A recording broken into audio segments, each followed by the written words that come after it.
Magandang araw bayan, isang matinding revelasyon ang yumanig sa mundo ng politika ngayong araw. Sa isang nakakagulat na pahayag, inakusahan mismo ni pangalawang Pangulo Sara Duterte si Pangulong Kuting Jr. ng di umano'y paglustay at pagnanakaw ng halagang 2 bilyong piso mula sa pondo ng bayan. Sa isang press conference kaninang umaga, buong tapang na isinapubliko ni VP Sara ang umano'y ebidensya ng anomalya kasabay ng panawagang imbisigahan ang nasabing issue. Ayon kay VP Sara, ang nasabing halaga ay nilaan dapat sa mga proyektong pang-edukasyon at pangkalusugan sa mga lalawigan. Ngunit sinasabing misteryosong nawala matapos mapunta sa isang proyekto sa ilalim ng Office of the President. Dagdag pa niya, hindi siya makakatulog ng mahimbing kung hindi ito isisiwalat sa taong bayan. Hindi naman nagpahuli ang kampo ni Pangulong Kuting at agad na itinanggi ang mga akusasyon. Sabay sabing ito ay isang bahagi lamang ng maagang pamumulitika. Samantala, nagkakabahabahagi na rin ang mga opinyon ng publiko at ng ilang mambabatas ukol sa issue. May ilang ang humihiling ng agarang congregational inquiry habang iba naman ay nananawagan ng pagkakaisa sa halip ng bangayan. Patuloy namin tututukan ang pag-usbong ng isyong ito at ihatid sa inyo ang mga susunod na kaganapan. At yan na ang balitang ating pagkakatutukan. Ngunit bago ang lahat, siguraduhin mag-subscribe at ihit ang notification bell para sa patuloy na pagtutok sa mga silyap ng bagong balita sa tunay na boses ng masa.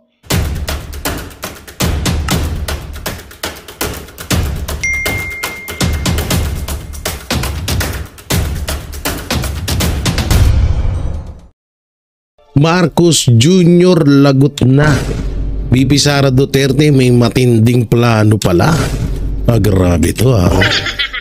Grabe tong mga kaganapan ngayon ha. Alam nyo, medyo nahuhulaan ko na din yung plano ni Vice President Sara Duterte. Nahuhulaan ko na din ng konti, pero alam naman natin na ang mga Duterte naman talagang tinatawag na genius pagdating sa usapang politika. Na talagang winiwindang niya muna ang utak ng iba bago siya magbigay ng talagang saktong detalye sa kanyang plano. Yung nga lang, lagot si Marcos dito. Kawawa si Marcos dito. Talagang iyak tawa siya dito. Baka nga tawag dito, baka nga pulutin na sila sa kangkungan. So parang nalalapit na po ang pagwawakas, ang masasayang araw ng mga anti-Duterte. Nalalapit na pagtaytan. Tapos ng senatorial, makakapasok na yung mga senatorial candidate na Duterte. Tapos hindi may impeach si Sara Duterte. Baka naku po. Mahirap na tong na to. Parang nakakaamoy ako ng panibagong impeachment Mukhang syempre, tas mapapalitan pa yung mga, dapat kasi kailangan mapalitan na yung mga Congress. So speaking of Congress, nandyan ng Bisaya Youth Party List ni Greco Bellica. Nandyan din ang party list na PPP Party List. Nandyan din po ang PDP Party List. Yan. Siyempre, nandyan din ang Ipanaw Party List nila Ma'am Doc, nila Doc Lorraine Badoy, kay Eric at kay Attorney. At syempre marami pang mga party list dyan na lubos na mapagkakatiwalaan kaysa sa mga congressman ngayon. Kaya kailangan na rin dapat palitan yan. At syempre mapunta naman tayo sa senatorial. Na talagang kapag naihalal ang Duterte senatorial candidate, tapos na ang maliligayang araw talaga. Kaya nga ngayon may mga balibalita. Sa atin lang to Huwag nyo tong ipagkalat kahit kanino Huwag nyo ipagkalat to. Hindi naman siguro may mga marites at parites may mga nababalitaan ako na nililikom daw ang mga mayor. Nililikom daw yung mga mayor para nga daw sa darating na senatorial election. Medyo nagkakabayaran daw 250k to 250k sa kapitan at nasa 1 million mahigit ata sa may mga milyon na usapan So para daw sila daw ang etong mga mayor at kapitan na to, sila daw yung mag-manage ng mga boto. So kung hindi daw nila madaan sa botohan, ay dadaanin nila sa bilangan na may konting dayaan. Konti lang. Eh nako syempre tayo ay boboto pa rin po tayo no. At hindi na natin kailangan pang matakot no. Bahala na. Kung mangdaya sila basta tayo solid yung boto natin, malalagpasan pa rin po natin yung kanilang pangdaraya. So eto na nga marami tayong mga pag-uusapan. Yun pala nakalimutan ko yung kay Madam Claire. Kanina nanonood ako, tawa ko ng tawa. Hindi na alam ni Madam Claire kung ano po ang kanyang gagawin. Ang hirap ipagtanggol talaga yung mali. Sa totoo lang. Hindi sa totoo lang po talaga. Ang hirap po ipagtanggol ng mga pagkakamali. At halatado naman po kay Attorney Claire Castro, the spokesperson of Marcos Jr. Ay di wala, hindi ko alam tawag sa kanya eh. Hindi ko alam eh. So the spokesperson ganun. So kanina na-interview siya ni Manong Ted at doon nga nagka-utal-utal na ang Manang. Nagka-utal-utal na po ang ali. Doon muna tayo sa pagbaba ng krimen sa Pilipinas na inilabas ng PNP. So tutusin nga, nagkakagulo po yung dalawa Nagkakagulo itong si Marbil tsaka si Pajardo ng teteng. Dito kay Madam Claire, ang sabi ni Madam Claire, bakit naman daw siya hindi niya daw nakikita? Pag lumabas naman daw siya sa bahay niya, tahimik naman daw. Pag lumabas naman daw siya sa mga public area, okay naman daw. Wala naman daw nangyayaring hold-upan. Wala naman daw nangyayaring hold-upan, gulo, suntukan, or kung ano-ano pa nangyayari. Wala naman daw. Biruin mo, isang attorney, ganun yung idadahilan mo dahil hindi ka naniniwala na mataas ang krimen sa Pilipinas. First, grabe na talaga sa akin. Sorry po wala akong galit na personal kay Attorney Claire. Ang akin lang, parang ako nga po elementary lang eh. Alam ko yung nangyayari sa bahan. Ikaw, attorney ka. Nasa gobyerno ka pa ngayon. Wala kang alam, yudipunggol ka. Di wala siyang alam. Bro mo, anong silbi mo sa pinapasahod ka namin niya kung wala kang alam? Dapat wala ka dyan. Dapat wala ka dyan sa gobyernong yan. Wala ka dyan sa posisyon. Hindi naman sa naiinggit kami dyan sa posisyon mo. Sa'yo na yan. At hindi namin din tatanggapin niya kung ipagtatanggol lamang namin yung pagkakamali ni Marcos. Wag na oy. Sayo na yan, Day. Ang amin lang dito is maging totoo. Anak ng teteng, wala daw siya. Kahit dito, paglabas ko, wala naman nagkakagulo dyan eh. So, bopol sa lagay. Tapos ayun na nga yung sa survey. Sa pagbagsak ng survey ni Marcos Jr. na umabot po ng 25% ang kanyang trust rating. Na di hamak na kulangot lamang kay Vice President Sara Duterte. So yun daw ay pa sa pamamagitan daw ng fake news. So malinaw po na inamin na ni Claire Castro na totoo yung ratings na yun. Ngayon, dahil nga daw sa fake news, Claire, kung dahil sa fake news, alam mo, sa totoo lang, ginawa mong tanga yung mga Pilipino na naniniwala sila sa fake news. Okay, kayo lang naman mahilig mag-fake news, tapos kayo din yung parang sinasabi nyo, pag nag-fake news, totoo agad. Kayo mahilig, si Marcos nga sabi niya, wala daw baril nung pagpasok sa KOJC, di fake news din yun. Sabi niya may 5,500 na flood control na ginawa dito sa Pilipinas. Wala naman. Napak-check nga siya ng panahon. Biglang bumaha. Asan yung 5,500 na flood control? Kesyo binangga daw ng barko. Grabe mga katwiran. Hindi nagkakalayo yung katwiran ni Marcos, katwiran ni Torre, katwiran ni Claire. Rumble na eh. So samantalang eto nga grabe itong mga papanoorin ho natin dito. At dito may sinabi bago tayo mapunta doon sa sinabi ni dito muna tayo DOJ. Talagang sinupalpal ni Attorney Sal Panelo. Ito po panoorin ho natin tong pagsupalpal ni Attorney Sal Panelo dito sa kay DOJ. Bakit kaya? So panoorin natin. Nagbabala ang dating opisyal ng Malacanang hinggil sa pahayag ng Department of Justice na maituturing umanong moot and academic ang writ of habeas corpus petition ng magkakapatid na Duterte para sa muling pagpapabalik kay dating Pangulong Rodrigo Duterte dito sa Pilipinas.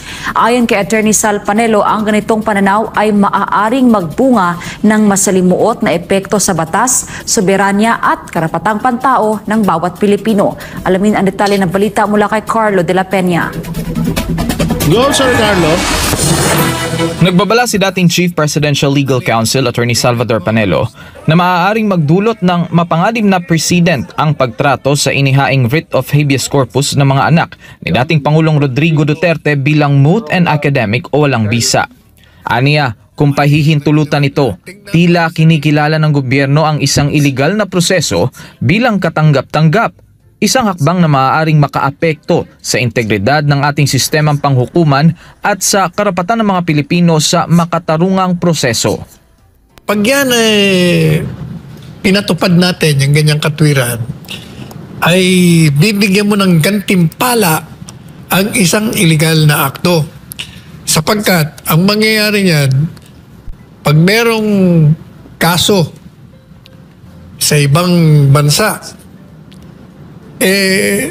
ang isang Pilipino, isusuko na lang natin nang hindi tayo dumaraan sa proseso.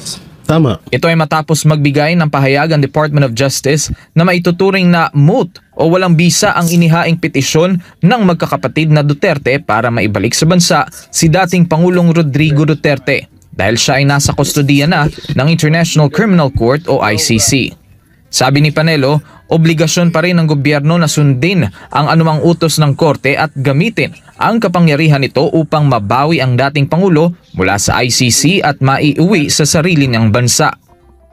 Sapagkat ang ating bansa ay isang sovereign country, meron tayong kapangyarihan, meron tayong kalayaan, may sistemang pangligal, meron tayong mga kakayahan, kapangyarihan upang gamitin natin, upang kunin uli natin ang isang Pilipino na mali ang pagsuko natin sapagkat kahit saan tingnan nyo.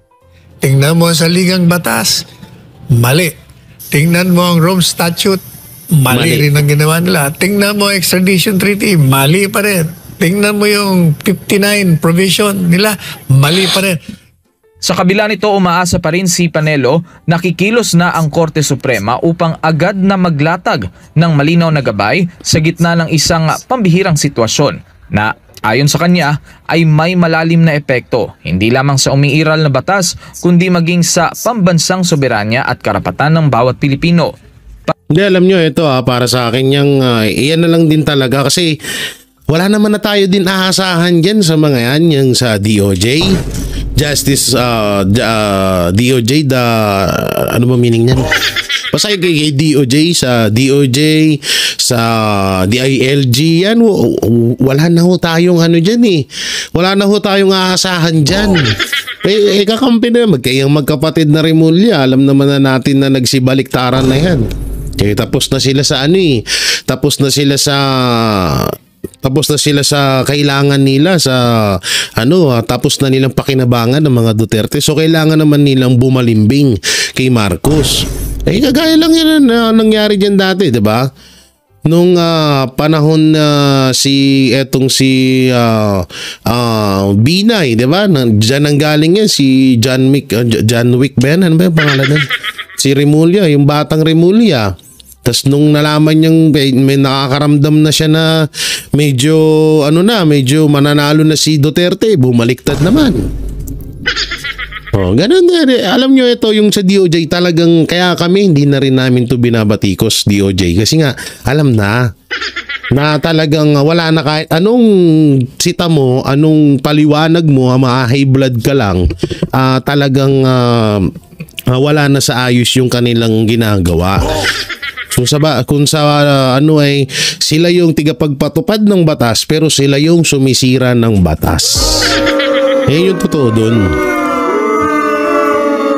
Kaya nga ito, sobra akong naawa sa mga future PNP, sa sa mga ating sa mga kabataan na magiging susunod na mga tigapagtanggol ng bayan.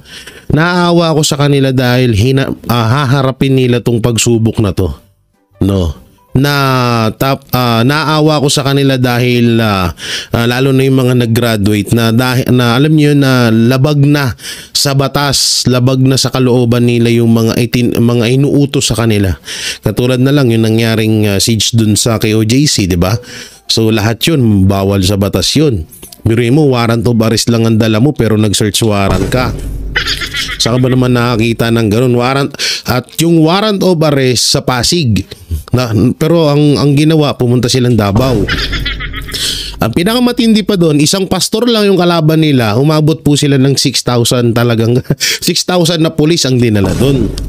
Ang pinakamalungkot pa doon, parang binigyan ng way, binibigyan ng daan ng head ng PNP, lalo na si Marbil, itong magkapatid na Rimulya, kasi di ba manggagaling yung utos sa DOJ, tapos manggagaling sa susundin naman ni Marbil. So ibibigay naman ni Marbil kay Torre. Nakakaano lang dito kasi parang binibigyan nila talaga ng daan yung mga sindikato na gumawa ng krimen dito sa Pilipinas at tumutok lang sa issue ng Duterte. Sa totoo, hindi naman yung issue ng Pilipinas sa mga Duterte. Nagsasabi lang sila ng totoong issue ng Pilipinas pero hindi sila ang issue. Kaya tignan mo yung mga kidnapan, mga barilang, holdapan, pagnanakaw, droga, talamak ngayon kasi nga walang pakialam ang head ng PNP. Kaya ako naaawa ako sa mga kapulisan natin kasi di ba rin sila, no choice. So ayan ang utos ng head nila, susundin nila yun. Pero mo, ikaw ba naman, ilang taong ka mag-aral, magsunog ng kilay sa pag-aaral mo, tapos bandang huli ganito lang, puro walang kwenta yung iuutos sa'yo. So yun talaga. Tsaka ito pa, Supreme Court talaga ang tanging pag-asa na lang talaga natin sa mga ganitong usapin. Supreme Court na lang talaga. Hindi na natin aasahan yung DOJ, DILG, yung PNP, yung head ng PNP. Hindi ko nilalahat yung head ng PNP na si Marbil. Hindi na ho natin naasahin yan dahil wala na nga talaga yung tagal. Di ko ba naman sabihin mo, okay lang na hindi adik ang mga gumagamit ng droga. Lalo't ito ay pang tawid lamang sa oras nila sa trabaho. Saan ka nakakita ng ganun? Diba isang malaking kalokohan? So panoorin natin. Partikular na tinutukoy dito ang usapin pagdating sa pagbibigay proteksyon sa mga mamamayan laban sa posibleng pang-aabuso ng kapangyarihan ng ehekutibo o ng dayuhang entidad. Matatanda ang laman ng petisyong inihain ng mga magkakapatid na Duterte sa Korte Suprema kung paano naging iligal ang hakbang ng sangay ng ehekutibo laban kay dating Pangulong Duterte. Nakasaad rin dito na hindi ito maaaring gamiting dahilan ng mga respondent o mga inirereklamo para iwasan ang pananagutan sa batas. Para sa linaw-linaw niyan ha. Dito ba tayo sa isang balita? Philippine National itong isa na to. Yan. Tanggalin na natin yung isang ito ha. Bisa ng petisyon sa korte hindi nawawalan ng ano ba to? Wait lang, tingnan natin yung title ha. Hindi nawawalan na bisa ng petisyon sa korte, hindi nawawalan ng kahit nasa ICC na si PRRD. So panoorin natin to. Sana play. Wala na ang Pangulong Duterte rito. Yes. Kaya boot in academic na to, useless, sabi nila. Sabi po namin sa aming sagot doon sa argumentong yon, pag yan pinatupad natin yung ganyang katwiran, ay bibigyan mo ng gantimpala ang isang illegal na akto. Sapagkat ang mangyayari niyan, pag merong kaso sa ibang bansa, ang isang Pilipino, isusuko na lang natin nang hindi tayo dumaraan sa proseso. Gagantimpalaan mo pa yan. At hindi po maaaring gawin natin yan sapagkat meron tayong sariling batas dito sa ating bansa. Hindi po pwedeng sasabihin mo lang, wala na. Sinuko na namin o tinakas na namin. Parang sa madaling salita, wala na, ginawa na namin . So, wala na kayong habulin. Alam nyo, hindi talaga pwede yun. Kung tayo nga, pag may mga kapwa tayo Pilipino na nagkakaroon ng pagkakasala sa ibang bansa, kaagad ho natin ina-actionan para maiuwi dito sa Pilipinas. Yung mga katulad sila, marami. Noon, marami tayong mga OFW hero abroad na talagang ganun ang nangyayari. So, ginagawa natin ng paraan. First time in history nga sa Pilipinas na isang Pilipino at hindi pangkaraniwang Pilipino, isang dating presidente na maganda naman yung ginawa dito sa Pilipinas na isinuko mo sa dayuhan. Sobrang nakakagago naman nun. Kung ganyan ng katwiran ng Twitter, halimbawa ikaw na nanonood ka, sabihin na natin na may ginawa kang krimen sa Pilipinas na hindi kayang solusyonan or parang pinag-initan ka ng gobyerno, so okay lang na ibigay ka nila sa dayuhan. Paano, what if lang naman yung dayuhan na yun ay inabot ng topak? Hindi ka din, sinasabi lang nila na nasa Netherlands ka, nasa ICC ka, pero patay ka na pala. Hindi nga, isipin nyo nga maigi yun, hindi maganda hong gawain yun. Kapag ikaw is nagsuko ng isang Pilipino sa mga dayuhan, para mo na rin sinuko ang bansang Pilipinas, yan ang pagkakatandaan nyo dyan. Hindi po pwede yan. Otherwise, you will be rewarding, as we said in that petition, doon sa mga naggawa ng mali at illegal. Hindi po pwede yan. Forward natin, sakit sa tenga.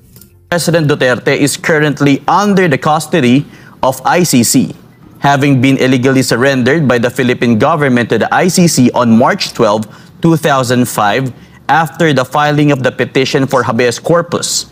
The respondents are therefore expected to argue that the petitions are moot and academic. On this score, the petitioner respectfully submits that the respondent cannot escape compliance with a writ of habeas corpus by simply claiming that former President Duterte is no longer in their custody. To allow the same would be to reward the respondents for their illegal and unconstitutional actions and their deliberate attempt to evade judicial review and correction by arrogating the role of competent judicial authority for themselves and proceeding with the forced surrender of the former president to the ICC despite the pending petitions before this honorable court that question the same. The respondents will no doubt claim difficulty, if not impossibility, to produce the former president. Yes, Atty. Siguro yung unang paragraph na binasa mo, explain muna natin. Kasi yung mga opisyalis na nakademanda doon sa petition for writ of habeas corpus, sinasabi nila na wala na ang Pangulong Duterte rito. Yes. Kaya moot and academic na to, useless. Pakinggan na natin to, dito tayo. Dito tayo sa unahan, ha? Demanda. So, ibinigay nila sa ICC. Subalit, 1 week after pong maisuko nila ito, natuklasan nila, hindi pala sinunod yung batas ng Italian government sa pag-aresto at pagsuko. Kaya ang ginawa nila, since mali ang prosedimento sa pagsusuko, ay kinuha muli nila. Nagpadala ng eroplano ang Italian government, eroplano ng gobyerno ng Italiano, at kinuha muli sa ICC. Wala hong magawa ang ICC. Pero ito, ma-post lang natin sa Atty. Sala. Alam nyo, ito pinakamagandang gawin na para maliwanagan talaga lahat. Kung halimbawa man ho na maging presidente si Vice President Sara Duterte, pero alam ko na hindi gagawin to ni Vice President Sara Duterte at ng mga Duterte. Dahil maling-mali talaga. Pero ang pinakamagandang gawin para maipamuka sa lahat ng supporters ni Marcos Jr. na naniniwalang tama yung ginawa nila kay Pangulong Duterte. Bakit hindi dito sa Pilipinas nilitis? Bakit hinayaan sa ibang bansa? Sipin nyo maigi. Halimbawa, gawin ni Vice President Sara Duterte yung ginawa niya, yung ginawa ni Marcos sa tatay niya. Na hindi sundin ang batas ng Italian at bigla na lang ipadala doon sa ICC. Di ba ganun din ang magiging reaction nila? Pustahan tayo. Yung tigapagtanggol ni Marcos, yan sila Remulla. Biro nyo, lahat ng sinabi nila dyan, sasangayunan nila. Katulad yan, hindi nila sinasangayunan yung about sa no jurisdiction na ang ICC dito sa Pilipinas. No, so pinapalabas nila. Kaya namin dinala doon si Duterte kasi tinanggal niya jurisdiction dito sa Pilipinas. So kaya siya nandun, di ba? Yung sa hearing yan ang sinabi ni ni Boeing, di ba? So ngayon ang pinakamaganda gawin dito, pag nanalong presidente si Vice President Sara Duterte, yung ginawa ni Marcos, iano sa kanya kaso wag pala. May napaisip pala ako bigla. Kakampi pala nila yun. Oo, wag pala, mas maganda. Dito siya nagkasala, dito siya litisin. No, mali yun. Hindi siya. Mali pala yung nasa utak ko. Hindi, parang ang gagawin lang sample lang, no? So alam ko na talagang maling-mali talagang ginawa nila kay Pangulong Duterte. Kaya nga sabi ko, at hindi naman din, ulitin ho namin sa lahat ng mga ngayon lang baka na-late dito sa isyong to, no? Sinabi po na paulit-ulit ni Pangulong Duterte na kaya niya pong harapin lahat ng ibinibintang sa kanya mapatungkol sa AJK or doon sa war on drugs, no? At yung mga namatay doon. Pero dito siya litisin sa Pilipinas. Pero anong ginawa ni Marcos? Ibinigay siya sa ICC. Ibinigay siya sa mga dayuhan. So sa madaling salita, bukod sa binastos na ni Marcos Jr. yung Korte Suprema, yung ating batas dito sa Pilipinas, ay binastos niya rin po ang konstitusyon. Dahil nasa konstitusyon po yan, unang-una isipin nyo maigi, Pilipino yun, ibibigay mo sa dayuhan. Kung tayo nga, habol ng mga Pilipino doon na nagkakasala sa ibang bansa, si Marcos bigay ng bigay. Aba, nakakatakot po yan. No, nakakatakot po yung mga ganyang kaganapan. So, tuloy natin. Natanong ng reporter yung Italian government. Sabi niya, buti pumayag itong ICC. Paano niya nakuha? Aba, sabi niya, hindi sila mga Diyos. Kami ang Diyos dito sa aming bansa. Kami ang may kapangyarihan. May sarili kaming kasarinlan. Kaya kinuha namin muli. That's one. Another is, ito very recent, just before the Holy Week. Meron di ba may patakaran si Presidente Trump na yung mga illegally staying sa Amerika, pinatatanggal niya, pinaalis niya. And one of them, kung hindi tayo nagkakamali, national ng El Salvador. Tinanggal, binalik sa El Salvador, pinakulong, sinuko, dineport. Nagdemanda ngayon. Sabi niya, mali ang illegal yung ginawa. Nagbista sila. Sabi ng hukuman ng Amerikano, mali, hindi po pwede yan. Pwede tayo magpatanggal pero sundin natin ang batas natin dito. Kaya inutusan ng gobyerno, ibalik niyo yan. Ang ginawa nila, nag-apila sa US Supreme Court. US Supreme Court. Ano sabi ng Supreme Court? Pero ako, alam nyo, medyo na rin ako dyan sa yung sinasabi ni Atty. Sal, no? Ang isa pa sa naiisip ko dito talaga, alam ng ICC na labag sa batas ng Pilipinas yung pagdala doon kay Pangulong Duterte, pero hinahayaan nila. Isipin nyo maigi, hindi kaya yung ICC mismo ang nag-uutos kay Marcos Jr. na dalhin doon si Pangulong Duterte? Dahil alam naman natin, ang ICC po ay kakampi ng mga makakaliwa. Yan po ay kakampi ng mga NPA. Kung matatandaan nga ho natin si Joma Sison Diba? Si Joma Sison pilit natin pinapauwi dito para dito litisin sa Pilipinas pero hindi nila binigay. Yun yung isa sa iniisip ko na baka lang naman ho ha. Baka nga ni. Baka lang naman na etong ICC talagang inuutusan itong si Marcos Jr. na, oy, ibigay mo sa amin si Duterte, maraming pinatay, maraming inubos, nagkawatak-watak ang grupo namin dyan. Baka lang naman. Kasi kung isipin nyo maigi, dapat ngayon nakauwi na si Pangulong Duterte kung talagang iniisip ng ICC na labag sa batas or kapag labag sa batas yung ginawa ng isang bansa na pagdala doon sa kanila, dapat sila mismo ang magsusuko or sila na mismo ang gagawa ng hakbang na ibalik nyo yan doon, mali yung ginawa ng pinuno niyan doon, baka kami pa malintikan, baka mamaya dito pa magka-problema pa kami dyan. Yun di ba? Kung isipin nyo maigi yun. Kaya ako minsan napag-iisip ko na, tanga na baka hindi kaya kinokontrol na tayo ICC. Magandang balita ang hatid namin sa inyo ngayong araw. Sa pagtatapos ng aming balitaan, nagbigay kami ng mga mahalagang impormasyon. Maraming salamat sa pagtutok at pagsuporta sa aming programa. Huwag kalimutang manatili sa mga susunod na araw para sa mga bagong balita at mga kwento na dapat nating abangan. Mula sa Boses ng Masa, magandang araw Pilipinas!